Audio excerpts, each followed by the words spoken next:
নমস্কার, সকলকে স্বাগত জানাই আমাদের এই চ্যানেলে। ভিডিও থাম্বনেল দেখে নিশ্চয়ই বুঝেই গেছেন আজকের টপিকটা কি হতে চলেছে। হ্যাঁ, আজকের টপিক হলো মকর রাশি। মকর রাশির জাতিকা অর্থাৎ মকর রাশির কন্যা বা মহিলারা ঠিক কী ধরনের ক্যারেক্টারের হয়ে থাকে, তাদের চরিত্রের বৈশিষ্ট্য কী, আজ এই ভিডিওর মাধ্যমে তা জেনে নেব।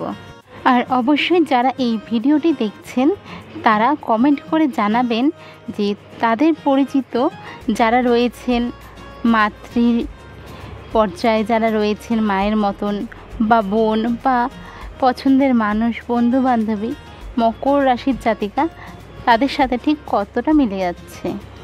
আর অবশ্যই হয়তো একটি ভিডিওতে সম্পূর্ণভাবে মকর রাশিকে তুলে ধরা সম্ভব হয় না বলেই হয়তো কিছু পয়েন্ট বাদ চলে যেতে পারে। অবশ্যই আপনারা তা কমেন্ট করে জানাবেন। তো চলুন ভিডিওটি শুরু করা যাক। মকর রাশি।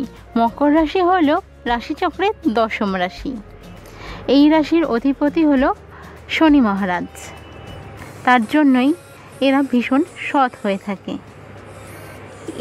এদের সত্যতা ঠিক কতটা পরিমাণ তা হঠাৎ করে বোঝা সম্ভব নয়। আপনি যতই চেষ্টা করুন সজ্ঞানে এদের দিয়ে কোনো অন্যায় কাজ করাতে পারবেন না, কারণ এরা ন্যায়ের পূজারী হয়। লোভ দেখিয়ে যে কোনো ধরনের লোভ হতে পারে, সেরকম লোভ দেখিয়ে এদের দিয়ে খারাপ কাজ করানো কোনোভাবেই সম্ভব হয় না। তবে হ্যাঁ, এতজনের ভিড়ে 4-5 জন ব্যতিক্রমী হতেই পারে। তবে চার্ট দেখলে দেখা যাবে এদের কোনো না কোনো গ্রহ খুব বাজেভাবে পীড়িত রয়েছে, নয়তো কোনো মকর রাশির জাতক হোক বা জাতিকা, এদের দিয়ে কোনো অসৎ কাজ করানো কারো পক্ষেই সম্ভব হয় না। বড় বড় ও উচ্চপদস্থ মানুষের ক্ষেত্রেও কোনোভাবেই এদের দিয়ে চাপ তৈরি করেও খারাপ কাজ করানো সম্ভব হয় না। এরা ভীষণ রকমের বাস্তববাদী হয়। বাইরের পরিবেশ বা বাস্তব এরা খুব ছোটোবেলা থেকেই বুঝতে পারে। তাই নিজেদের কোনো স্বপ্নের দুনিয়াতে না রেখে এরা বাস্তবের প্রতি ভীষণ রকম আকৃষ্ট হয়ে থাকে। এদের মেমোরি ভীষণ রকমের শার্প হয়ে থাকে, বলতে পারেন স্ট্রং মেমোরির অধিকারী হয়ে থাকে এই রাশির জাতিকারা। কোনো একটা কিছু আপনি বলেছেন, হয়তো রিঅ্যাক্ট করলো না, বাট কষ্ট পেয়েছে বা আপনার কোনো কথায় খুব খারাপ পেয়েছে, সেটা এরা কোনো দিনও ভুলতে পারবে না। হয়তো আপনাকে কোনো কিছু বলবে না বা আপনাকে কষ্ট দিয়ে কোনো কথা বলবে না, কিন্তু এদের মেমোরি এতটাই স্ট্রং হয়ে যায় যে বছরের পর বছর ওদের ওই কথাটি মনে থাকবে, ঠিক কী বলেছিলেন আপনি বা কোন পরিস্থিতিতে আপনি তাকে কথাগুলি বলেছিলেন। মকর রাশির আরও একটি খুব ভালো দিক হলো এরা ভীষণ ভালো বন্ধু হয়। ঠিক কতটা ভালো বন্ধু হতে পারে তা আপনার ভাবনা চিন্তার বাইরে। এদের কাছে বন্ধুত্ব মানে যেন আরেক ফ্যামিলি। কোনো কোনো সময় হয়তো এরকম হয়, এদের ফ্যামিলি মেম্বার্স কোনো কারণে অন্যায় করলে এবং বন্ধুর প্রতি যদি অন্যায় বা কোনো কারণে মনে হয় যে যেখানে তাদের বন্ধু ঠিক, ফ্যামিলি অন্যায় করছে, এরা ফ্যামিলি ছেড়ে হয়তো বন্ধুর দিকেই ঝুঁকে যাবে। কারণ প্রথমেই বলেছিলাম, এদেরকে দিয়ে আপনি সজ্ঞানে অন্যায়কে সাপোর্ট করাতে পারবেন না। এদের বন্ধুত্ব আলাদাই হয়। এত রাশির মধ্যে মকর রাশির বন্ধুত্বের কোনো তুলনা হয় না। এরা কোনো কাজের প্রতি ভীষণ রকম ফোকাসড হয়। এরা ঠিক জানে কোন জিনিসটার জন্য কি করতে হবে, কতটা ফোকাসড হতে হবে। গোল অ্যাচিভ করার জন্য এরা সমস্ত রকম কাজ করতে পারে। নিজের ডেডিকেশন কতটা দেওয়া প্রয়োজন তারা জানে। 12টি রাশির মধ্যে মকর রাশিকেই সবথেকে বেশি ডেডিকেটেড রাশি মনে করা হয় তাদের গোল অ্যাচিভমেন্টের ক্ষেত্রে। এই রাশি একদমই ফেক পিপল পছন্দ করে না। সে ফ্যামিলি মেম্বারই হোক বা যত কাছের মানুষই হোক, কোনোভাবে যদি তারা জানতে পারে মানুষটি ফেক, অর্থাৎ সে তার বন্ধুত্ব রাখার জন্য একটি আলাদা রূপ দেখাচ্ছে, তার ভালো দিকটা দেখাচ্ছে, এরকম মানুষ পছন্দ করে না। মকর রাশি মনে করেন যে খারাপ হোক বা ভালো হোক, আসল রূপটাই যেন তার সামনে থাকে, সেই বেসিসেই সে বন্ধুত্ব রাখবে। তার জন্য সামনের মানুষটি খারাপ হলেই যে তারা বন্ধুত্ব রাখবে না এটা নয়। হয়তো সে তোমাকে সজ্ঞানে কোনো কিছু খারাপ করা থেকে আটকানোর চেষ্টা করবে বা ভালো রাস্তা নিয়ে যাওয়ার চেষ্টা করবে। তাদের এই চেষ্টাগুলি আলাদা লেভেলেরই হয়। তারা মন থেকে চেষ্টা করে যে সামনের মানুষটিও সৎ হোক, সৎ পথে চলুক। এরা ভীষণ রকম ভগবানে বিশ্বাসী হয়। এদের মধ্যে এই বিশ্বাসটা থাকে যে যেমনি কর্ম তেমনি ফল, তাই আমি কোনো খারাপ কাজ করব না যার জন্য আমাকে খারাপ কোনো ফল পেতে হয়। এরা এক নজরে মানুষ চিনতে পারে, কারো কথায় এরা সহজে ফেঁসে যায় না। মানুষের কথাই এরা বোঝা যায় যে মানুষটি কী ধরনের। ওই যে বললাম এক নজরে চিনতে পারে। ফেক পিপল ওরা খুব ভালোই চিনে যায় এবং খুব তাড়াতাড়ি চিনে যায়। বলতে গেলে প্রথম দেখাতেই এদের আইডিয়া হয়ে যায় সামনের মানুষটি কীরকম ধরনের। এরা লিডারশিপ মেন্টালিটির হয়, অর্থাৎ কোনো কাজের ক্ষেত্রে এদের নেতৃত্ব ভীষণ রকম ভালো হয় এবং এদের নেতৃত্বে যদি কোনো কাজ করা হয়ে থাকে তবে সেই কাজটির সফলতার চান্সেস থাকে 99%। মকর রাশির জাতিকেরা ঘুরতে খুবই ভালোবাসে। এদের কাছে রিফ্রেশমেন্ট, মেন্টাল হেলথ সব কিছুর শেষ কথা একটু ঘুরে আসি, ছোট হোক বা বড় হোক, একটা ট্যুর হয়ে গেলেই যেন এদের সব কিছু পাওয়া হয়ে যায়। অর্থাৎ এদের ভালো থাকার মেডিসিনই হলো ঘোরা, ঘুরতে ভালোবাসা।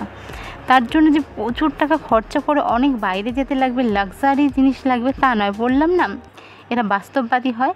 এদের কাছে ঘোরা মানে একটা রিফ্রেশমেন্ট, অনেক টাকার খরচা নয়। তাই খুব স্বল্প বাজেটেও এরা নিজেদের ঘোরার জন্য, নিজেদের ভালো রাখার জন্য ব্যবস্থা করে নিতে পারে।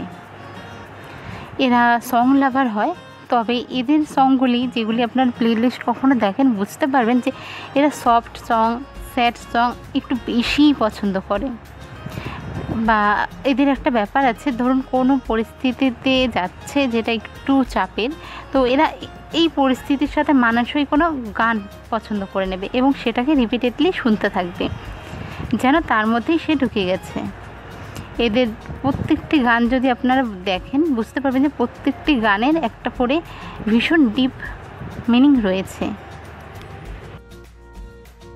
এদের কাছে গিফট হিসাবে যদি সেলফ রেসপেক্ট মানে জায়গায় আপনি ওকে মানে যিনি আপনার জাতিকা রয়েছেন মকর রাশি, তাকে সেলফ রেসপেক্ট গিফট করতে পারেন। মানে বলতে চাচ্ছি ব্যাপারটা হলো সেলফ রেসপেক্ট এদের কাছে অনেক বড়। আর আপনি যদি তাকে রেসপেক্ট করেন তাহলে ধরে নিন মানে আপনি লাখ লাখ টাকার গিফট দিয়েও এনাকে যেই খুশিটা দিতে পারবেন না বা যেই শ্রদ্ধাটা আপনার প্রতি নিতে পারবেন না তার থেকে, সেই জায়গাটা এরা করে দেবে শুধুমাত্র যদি এনাদের আপনি যথাযথ রেসপেক্ট দিয়ে কথা বলেন বা যেই সিচুয়েশনে আসছেন সেই সিচুয়েশনের সম্পর্ক হিসাবে রেসপেক্ট দেন। হয়তো আপনি কোনো কারণবশত এদের রেসপেক্টের জায়গায় আঘাত দিলেন, সেদিনই আপনার সাথে তার সম্পর্ক শেষ। সে তার কত কাছেরই আপনি হন না কেন।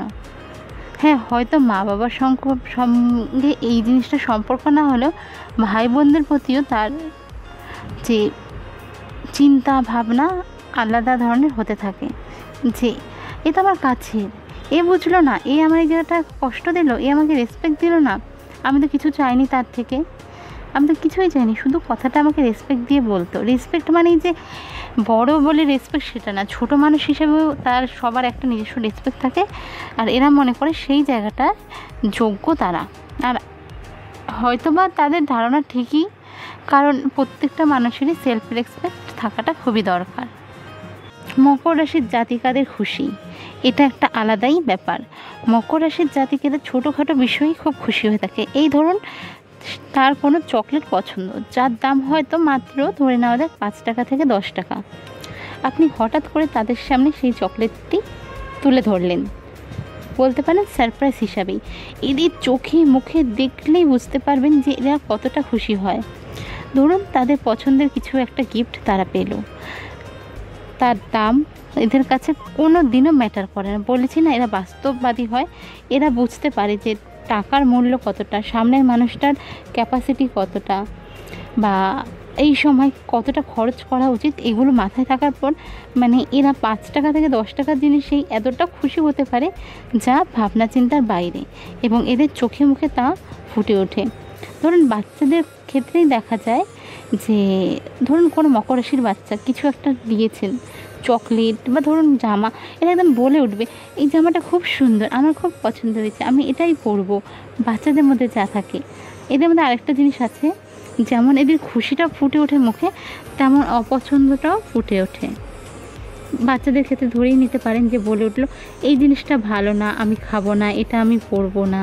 মানে এদের মধ্যে এই জিনিসটা খুব থাকে। এরা ভালোটা ভালো এবং খারাপটা খারাপ, এদের চোখে মুখে ফুটে ওঠে। এরা লাইফের প্রতি ভীষণ ডিসিপ্লিনড হয়, মানে এতটাই ডিসিপ্লিন যে অনেক সময় অনেকে ইয়ার্কি করে বলে থাকে কি রে আর্মি ট্রেনিংয়ে আছিস নাকি, বা তোর এমন কি হয়েছে যে এতটা ডিসিপ্লিন। এদের ডিসিপ্লিন হওয়ার ব্যাপারটা আলাদা লেভেলেরই, মানে কখন কোন কাজ, কোথায় কোন কাজ সব গুছিয়ে রাখা, টিপ টপ থাকা, যে ব্যাপারটা সব ব্যাপারেই সেরকম থেকে শুরু করে লাইফের প্রতিও ভীষণ রকম ডিসিপ্লিন হয়। সময়টা সময়ে করা, এগুলো এদের মধ্যে খুব ভালোভাবেই থাকে। আর বাস্তববাদী তো হয়ই, যার কারণে ডিসিপ্লিন ব্যাপারটা বেশি থাকে। এদের পরিচিতির লেভেলও অনেক বেশি, হয়তো আপনার ধারণার বাইরে এদের পরিচিতির লেভেল। আপনি একটা প্রবলেমে পড়লেন, সে তার নিজের কন্ট্যাক্ট হিসাবে ঠিক আপনাকে বলে দিল যে এখানে যা এটা কর, ওখানে যা ওটা কর, বা বাড়ির ক্ষেত্রে এখান থেকে মানে এই জিনিসটা করে দিচ্ছি, আমি এই মানুষটার সাথে কথা বলে এই প্রবলেমটা সলভ করে দিচ্ছি। এদের কন্ট্যাক্ট নিচু লেভেল থেকে উচ্চ পদস্থ মানুষদের সাথেও থাকে, কিন্তু কোনো সময় এরা শো অফ করবে না, কারণ এদের শো অফ করাটা সবথেকে অপছন্দ একটা জিনিসের মধ্যে পড়ে। এদের কাছে পাওয়ার আছে মানেই যে দেখাতে হবে তার কোনো মানে নেই। থাক না কিছু গোপন, যখন দরকার হবে তখনই না হয় এই ব্যাপারগুলো সবাই জানবে, বা তখনই না হয় কাউকে হেল্প করতে পারলেই আমার পাওয়ারটা আছে বুঝলাম, এতে তো দেখানোর কিছু নেই। এদের যারা স্পেশাল ফিল করায়, এই যে বললাম কিছু ছোটোখাটো গিফট দিলেই এরা খুশি হয়ে যায়, এদের যারা স্পেশাল ফিল করায় ওদের এরা খুব ভালোবাসে, মানে এতটাই ভালোবাসে যে তাদের প্রতি একটা আলাদাই ধ্যান ধারণা থাকে এদের। মানে আমাকে স্পেশাল ফিল করিয়েছে মানে এই মানুষটা খুব ভালো, এই মানুষটাকে আমি ভালোবাসি, এই মানুষটাকে সব শেয়ার করা যায়, একটা ছোটোখাটো জিনিস কিনলে একে এনে দেখানো যায়, মানে প্রত্যেকটা খুশির মুহূর্ত এরা তাদের সাথে শেয়ার করতে চায় যারা এদের স্পেশাল ফিল করায়। এরা একটু ইন্ট্রোভার্ট টাইপের হয়, সহজে আপনার সাথে মন খুলে কথা বলবে না, বা ধরুন একটি বিশাল বড় জায়গায় গেট টুগেদার হচ্ছে, সেখানে এরা সহজে কোনো কথা বলবে না, কারণ এরা ইন্ট্রোভার্টটা ভীষণ হাই লেভেলের হয়। হয়তো হাসবে বা শুনবে বা চুপচাপ বসে হয়তো তাকিয়ে শুনছে, কিন্তু কোনো কথা বলা বা বেশি কথা বলা এরা একদম পছন্দ করে না। এদের ইন্ট্রোভার্টের জন্য অনেক সময় শুনতেও হয় এত বেশি অহংকার কেন, বা ভাব নিয়ে নিচ্ছিস, এই ব্যাপারটা অনেক সময় চলে আসে। তবে হ্যাঁ, এদের মধ্যে একটা ব্যাপার থাকে মুফাট, যেটা বলা হয়, মানে ওই সিচুয়েশনে হয়তো দেখলো কোনো একটা অন্যায়কে নিয়ে বা কোনো একটা এমন কিছুকে নিয়ে কেউ মজা করছে বা কিছু বলছে, ওরা হয়তো এক লাইনেই একটা কথা বলে দিল, ব্যাস সব কিছু স্তব্ধ হয়ে যায় তার কথায়। ওদের ব্যাপারটা হলো ওরা বললো তো, বলার পর এদের আফসোস থাকে না বা কিছু থাকে না, এরা বলে নিয়ে নর্মাল লাইফ লিড করতে পারে। হয়তো সামনের মানুষটা অবাক হয়ে গেল যে ওর মতন ইন্ট্রোভার্ট মানুষ এই কথাটা বলে ফেললো, বা এতটা ইন্ট্রোভার্ট হওয়ার পরে এইভাবে সে প্রতিবাদ করে উঠলো, এটা কি করে সম্ভব। তবে হ্যাঁ, এরা ইন্ট্রোভার্ট যেমন, তেমনি হুটহাট করে এমন কিছু সত্যি কথা বলে দেবে বা বাস্তব কথা বলে দেবে যা সামনের মানুষটিকে একটু অপ্রস্তুত অবস্থায় ফেলতে পারে। এদের খাওয়া দাওয়াটাও একটু অন্যরকম হয়, এরা একটু স্পাইসি জিনিস পছন্দ করে, যেমন একটু বের হলে খাওয়া দাওয়া, যেমন এরা ঘুরতে খুব ভালোবাসে, তার জন্য বাইরে গিয়ে নতুন নতুন চটপটা খাবার পছন্দ করা। তারপর এদের ধরুন ডায়েট বলতে প্রতিদিনের খাবারে একটু তেল মশলা বেশি দিয়ে কোনো একটা আইটেম থাকলো, ধরুন কোনো দিন যদি নিরামিষ রান্না হয় সেখানে এরা মনে করবে যদি নিরামিষে কোনো একটা সবজি একটু তেল মশলা ঝাল দিয়ে ভালো হতো তাহলে হয়তো আমি পুরোটা দিয়েই খেয়ে নিতাম সেটা। বা ধরুন ননভেজের ক্ষেত্রেও সাধারণত যেরকম হয়ে থাকে আমাদের দেশে ডাল ভাত সবজি রুটি সিম্পল খাবারের সাথে এদের কাছে না একটা আইটেম স্পেশাল লাগবে যা একটু তেল মশলা ঝালে বেশি হবে, যেটা তারা খুব তৃপ্তির সহকারে খেতে পারে। এরা একদম হালকা খাবার পছন্দ করে না। তার জন্যই এদের কাছে খুব একটা বড় প্রবলেম হয়ে যায় যে হুটহাট কোনো জায়গায় গিয়ে খাওয়া দাওয়ার ব্যাপারে নিজেকে অ্যাডজাস্ট করা। এরা কোথাও ঘুরতে গেছে যেখানে খুব হালকা ধরনের হয়তো খাবার রয়েছে, এদের পক্ষে মানে সেখানেই তাদের মুডটা খারাপ হয়ে যায়। বললাম না এদের চোখে মুখে খুশি যেমন ধরা পড়ে, ঠিক তেমনি খাবার পছন্দ না হলেও এদের অসন্তুষ্টি এদের চোখে মুখে ভীষণভাবে ধরা পড়ে।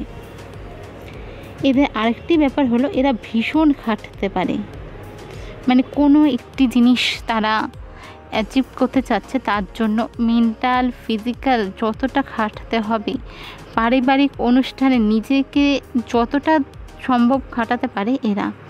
এদের একটাই কথা, করি না কি আছে, শরীর তো চলছে, মন তো চলছে, মানসিকভাবে শারীরিকভাবে তো আমি চালাতে পারছি, খাটতে পারছি, ওপরে তো ভগবান আছে। এদের ভগবানের প্রতি একটা আলাদাই বিশ্বাস রয়েছে। বললাম না যেমনি কর্ম তেমনি ফলের প্রতি এরা ভীষণ রকমভাবে বিলিভ করে। তো আচ্ছা ঠিক আছে, আমার কর্ম আমি করে যাচ্ছি, ওপরে তো ভগবান আছে, কি আছে শরীর চলছে তো করি। এদের মধ্যে এই বৈশিষ্ট্যগুলি ভরপুর। তো মকর রাশি সম্পর্কে আজকে আমি এটুকুই বললাম। হতে পারে যে অনেক কিছুই আমি মিস করে গেছি যা হয়তো আপনারা জানেন, তো কমেন্ট করে অবশ্যই অবশ্যই অবশ্যই জানান যে আমি ঠিক কী মিস করলাম, এখানে কী অ্যাড হতে পারে। আজকের ভিডিও এটুকুই, দেখা হচ্ছে পরবর্তী ভিডিওতে। ভালো থাকবেন, সুস্থ থাকবেন।